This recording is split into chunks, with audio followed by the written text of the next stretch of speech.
बिस्मिल्लाहिर्रहमानिर्रहीम। अच्छा भट्ट साहब, एक पेयर की आप एक साल में कितनी जोल कितने क्लच लेते हैं? यार मैं हूँ बेसिकली ब्रीडर। हम्म। तो ये सवाल आपका जो है ना मेरे लिए नहीं सूटेबल रहेगा। उसकी वजह से लोग जो है ना उनकी काफ़ी ब्रीड खराब हो जाएगी। नहीं उसके आप। पीछे बड़ी चीज़ें हैं, हम्म। मैं बताऊंगा तो फिर लोगों का नुकसान हो जाएगा। नहीं, आप बताएं। मैं तो कई जोड़ों की 10-10 12-12 जोड़ भी 13 भी 15 भी ले लेता हूँ एक साल में? एक साल में, इससे ज़्यादा भी ले लेता हूँ।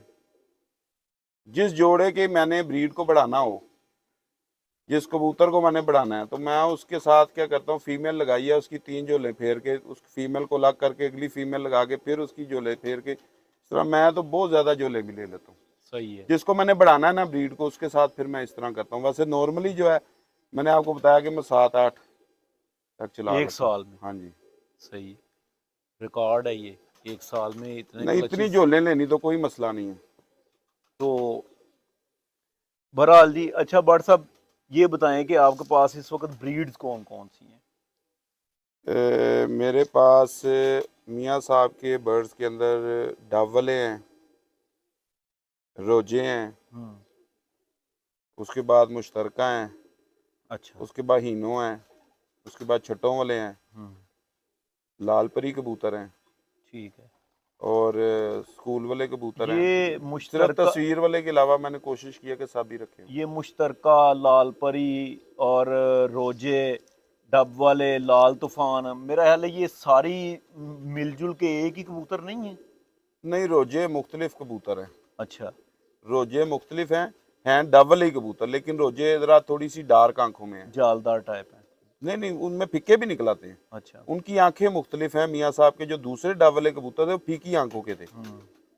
ये जो कबूतर हैं ये ज़रा डार्क आंखों के हैं। अच्छा। इनकी आंखें ज़रा कलेजी टाइप हैं। ठीक है। और जो लाल परी हैं वो उनमें टैडी सलारे डले हुए थे, तो वो इस वजह से फीकी आंखों के हैं। लेकिन मैंने उनकी क्रिएशन ऐसी की है कि उनको ऐसे चलाया है, हम्म। कोई अपना नहीं डाला, उनको चलाया ऐसे है कि मैंने उनको गाड़े के अंदर ही रखा है।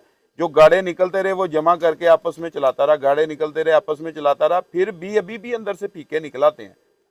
तो सही है। उनकी आंखें अलग हैं, डब वालों की अलग हैं, ये रोजों की अलग हैं, हीनों की, हीनों में फिक्की आंखें भी निकलाती हैं, गाड़ी भी निकलाती हैं और कलेजी भी निकलाती हैं। अच्छा भट्ट साहब, ये बताएं जी जी। कि ये जो आपने केजेस बनाए हैं ब्रीड के लिए, मैं देख रहा हूँ कि इनके अंदर आपने बॉक्सेस रखे हुए हैं। हाँ जी बॉक्स ब्रीडिंग बेस्ट है या कॉलोनी? सर, देखें मैंने जो केजीज में लगाए हुए हैं ना, केजीज के अंदर 2 बच्चे पाल रहे होते हैं तो अगले 2 बच्चे निकलाते हैं, ठीक यानी है। कि एक टाइम में 2 झोलें पल जाती हैं। बॉक्सेस के अंदर कबूतर ना अपनी मस्ती में रहता है। हम्म। उसके अंदर वो कबूतर का दिल कीता है ते बच्चे ਨੂੰ दाना देता है, दिल कीता है ते मस्ती च लगा रहा, कॉलोनी में? दिल कीता है हाँ जी कॉलोनी में लड़ रहा है। कॉलोनी की निस्बत केजीज के अंदर ब्रीड 10 गुना ज्यादा अच्छी है। हम्म। कबूतर की लाइफ थोड़ी कम होती है, वो भी आम कबूतर की। हम्म। मेरे पास 10-10 12-12 साल से कबूतर केजीज में है, लाइफ उनकी डिस्टर्ब नहीं हुई। एक बंदा आपके पास तो चले, आप कहते हैं मेरे पास बड़ी ओल्ड ब्रीड्स चल रही हैं, ठीक है, अल्हम्दुलिल्लाह। और मेरे जैसा बंदा एक जी जी। आपके पास से या किसी और दोस्त से कबूतर खरीदने के लिए जाता है, जी जी। तो वो क्या पॉइंट्स चेक करे लाजमी? असल में और पॉइंट्स में से सबसे ज़्यादा अहमियत किस पॉइंट को आप देंगे? पहले मैं अपनी बात से शुरू करूं कि मैं नॉलेज के हिसाब से बात करूं। नहीं, जिस तरह आप मुनासिब समझें। मैं तो अल्हम्दुलिल्लाह कबूतर पकड़ पकड़ के जब कबूतर ऐसे हाथ में आता है ना, सीने जब उसके शोल्डर 2 हाथ में आते हैं, 90% तो कबूतर उधर बता देता है कि मैं क्वालिटी वाइज कितना का अपग्रेडेड कबूतर हूँ। ठीक है। लेकिन मैं दोस्तों के लिए एक टिप दे दूंगा जिसमें कॉम्प्रोमाइज नहीं हो सकता, जिसमें कॉम्प्रोमाइज नहीं हो सकता। वो हालांकि आपके कबूतरों में से निकलेगा काम, लेकिन उसमें आपने ब्रीडिंग में डालते हुए कॉम्प्रोमाइज नहीं करना। ये मेरे ख्याल से आपकी वीडियो में पहली दफ़ा मैं बताने लगा हूँ, पहले मैंने इस चीज़ का शायद जिक्र नहीं किया। जो मैं कॉम्प्रोमाइज़ नहीं करता, जी जी जी।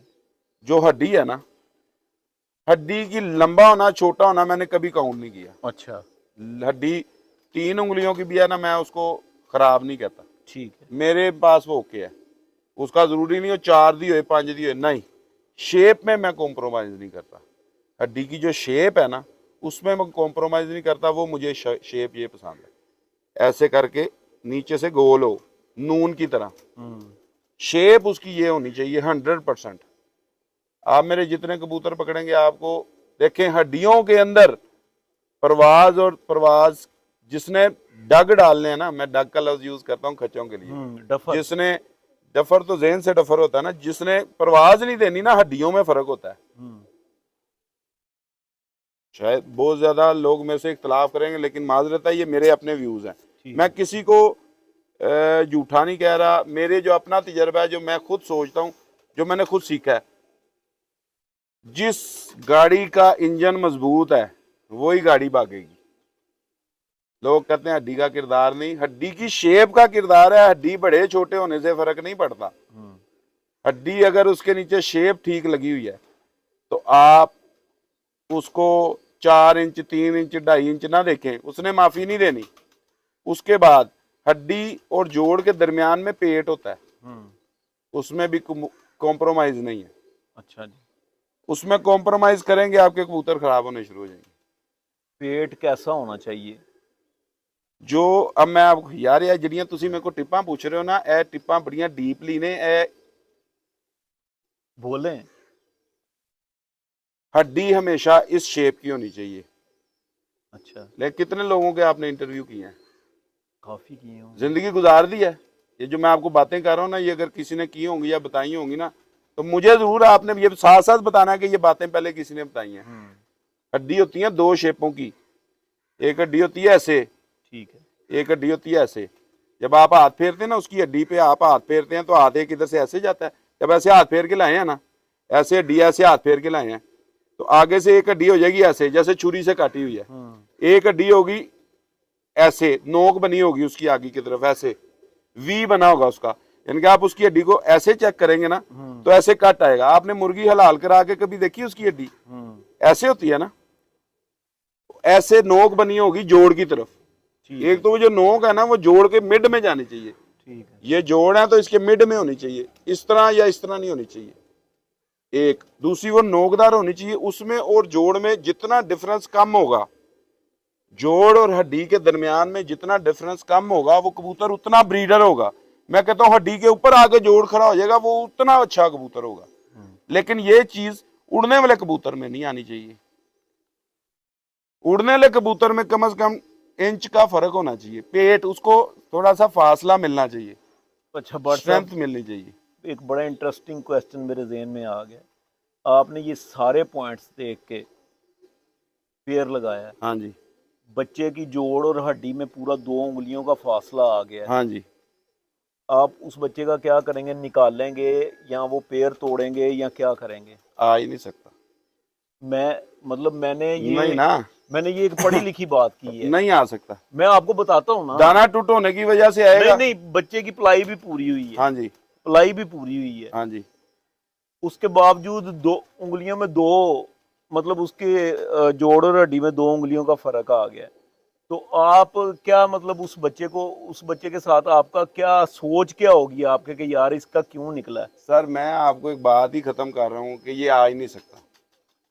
और जब आप ये दोनों चीजें लगाएंगे, दोनों देखें, आप ना बात को समझ नहीं रहे। जब दोनों की हड्डियां वी शेप की होंगी, जब तक एक मादी की आप कट वाली हड्डी नहीं लगाएंगे, पेट बड़ा आ ही नहीं सकता।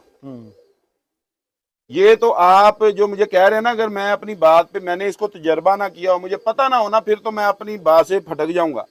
मैं कैसे मान लूं ये आता है जब मेरे पास आता ही नहीं? लोगों के पास आता है। वो फिर ये होता है कि वो जो मादी के पीछे बैकग्राउंड है वो अच्छी नहीं है, तो मैंने वो मादी अपने खुड्डे में डालनी नहीं है। सही है।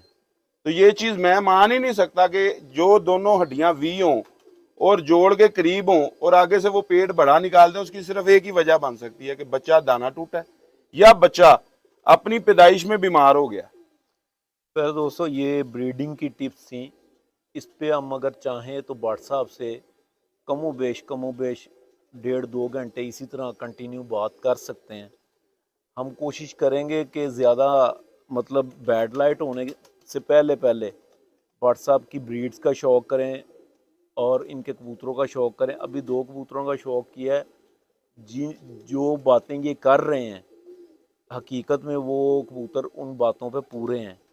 ठीक है, तो मैं भट्ट साहब से गुजारिश करूंगा कि भट्ट साहब सबसे पहले आप कौन सी ब्रीड का शौक करवाना चाहेंगे? हबीब भाई जी जोन सा आप कहेंगे वो वाला शौक नहीं कराएंगे। आप मुझे हमारे बताएं। पास मेरे पास जो है सिर्फ रंगों का नस्लों का फर्क आएगा, एक ही तरह के कबूतर होंगे, जैसा आपको पसंद है मैं वैसे आपको शौक चलें कराऊंगा। लाल आंखों से स्टार्ट करते हैं। कराएं जी। अच्छा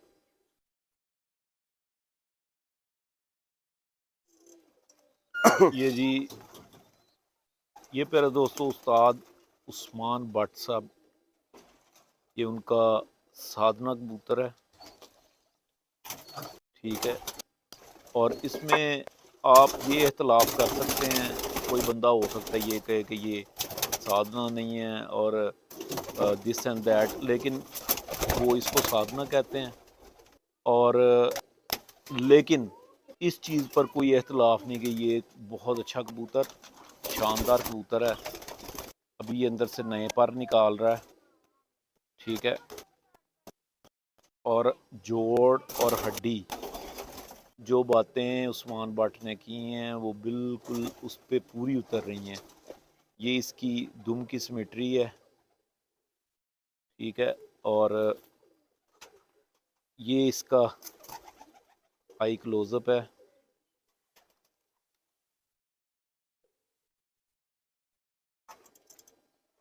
तो इस तरह के जो कबूतर हैं,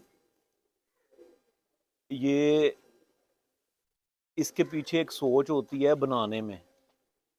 ये अगर आप किसी छत पे जाके कबूतर चेक करें तो 100 कबूतर देखेंगे तो आपको 3-4 इस तरह के कबूतर मिलेंगे। ये ब्रीडिंग में है और इसका जिस्म बिल्कुल ऐसे स्मार्ट है कि आप इसको 5-7 फड़कें दें और ये शाम को बैठना शुरू हो जाए।